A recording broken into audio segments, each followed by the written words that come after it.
আজকে আমরা আপনাদের সামনে তুলে ধরতে যাচ্ছি একটি আদর্শ ফুলের বিভিন্ন অংশ। আমার সাথে রয়েছে আমার সহপাঠীরা শরীফুল ইসলাম এবং সিয়াম। তোমরা কি বলতে পারো এই ফুলের বৃত্তে এরকম সবুজ হয় কেন? ফুলের পাপড়িগুলো নানা কালারের থাকে কেন? শরীফুল ইসলাম, আমি এখন দেখাবো যে এই ফুলের পাপড়িগুলো কেন বিভিন্ন রঙের হয় এবং ভিত্তিগুলো কেন সবুজ হয়। এই পর্যন্ত অনেকগুলো অংশ থাকে। এই সর্বপ্রথম যে ফুলের প্রথম স্তবক সেটা হলো এই বৃত্তি। এটা বৃত্তি নামে পরিচিত।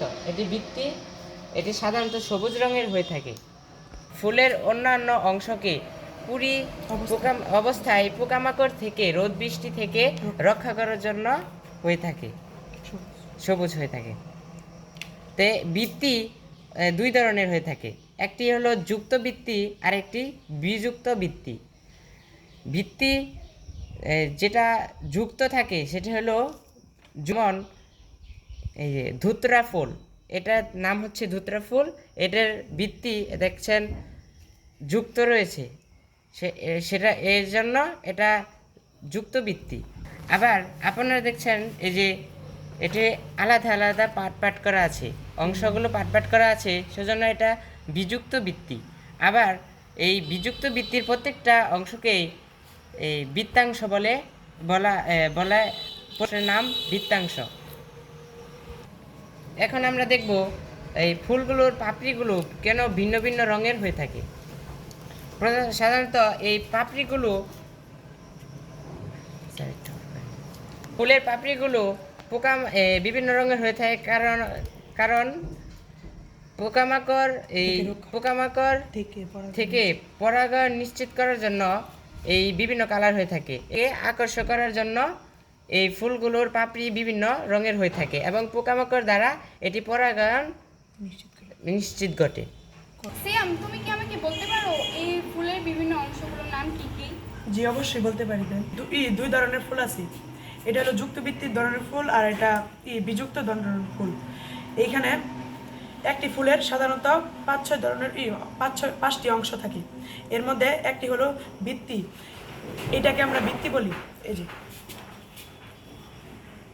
এটা হলো বৃত্তি, এটা যেহেতু যুক্ত ছিল তাই এটাকে আমরা বলি যুক্ত বৃত্তি। আর এই যে এই ফুলের বৃত্তিগুলো যুক্ত নয়, এগুলো বিযুক্ত বৃত্তি, কারণ এগুলো আলাদা।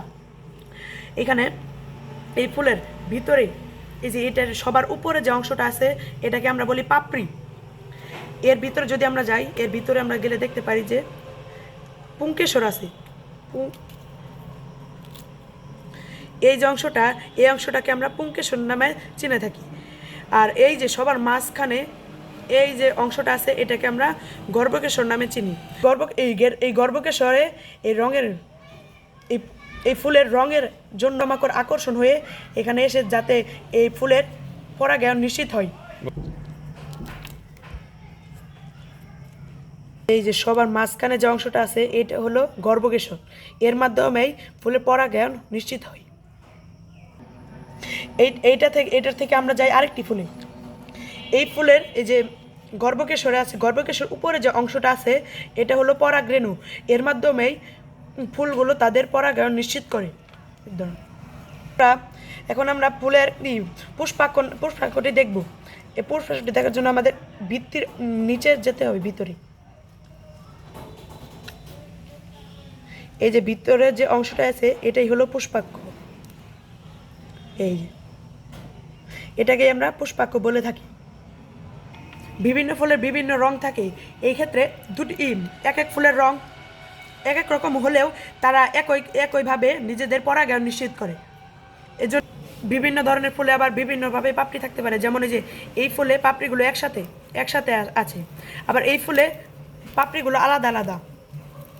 এটাই আমরা এইভাবেই ফুলেরা পরাগায়ন নিশ্চিত করে। ধন্যবাদ সিয়াম এবং শরীফুলকে একটি আদর্শ ফুলের বিভিন্ন অংশের উপর বর্ণনা দেওয়ার জন্য। সুপ্রিয় শিক্ষার্থী বন্ধুরা, ঠিক একইভাবে তোমরা বাড়িতে বিজ্ঞানের বিভিন্ন প্র্যাকটিক্যালগুলো নিজেরা অনুশীলনের মাধ্যমে বিজ্ঞান মুখস্থ নির্ভরতা কমাতে পারবে এবং বিজ্ঞান শিক্ষার প্রতি তোমাদের আগ্রহটা বেড়ে উঠবে। বিজ্ঞান কখনোই মুখস্থ বিদ্যায় বিশ্বাসী না। বিজ্ঞান বাস্তবিক সত্য অনুসন্ধান এবং সেটার উপর বিশ্লেষণধর্মী চিন্তা ভাবনার উপর ভিত্তি করে বিজ্ঞান তার পথ চলে। ঠিক আমরা একইভাবে যারা বিজ্ঞান শিখতে চাই, কিন্তু আমাদের বিজ্ঞান শিক্ষায় যেই সমস্যাটা সবচেয়ে বেশি হয়ে দাঁড়ায়, আমরা আমাদের বোধগম্য হয়ে সারে না। কেন আমরা সহজেই বুঝতে পারি না? কারণ আমরা বই থেকে সরাসরি মুখস্থ করি।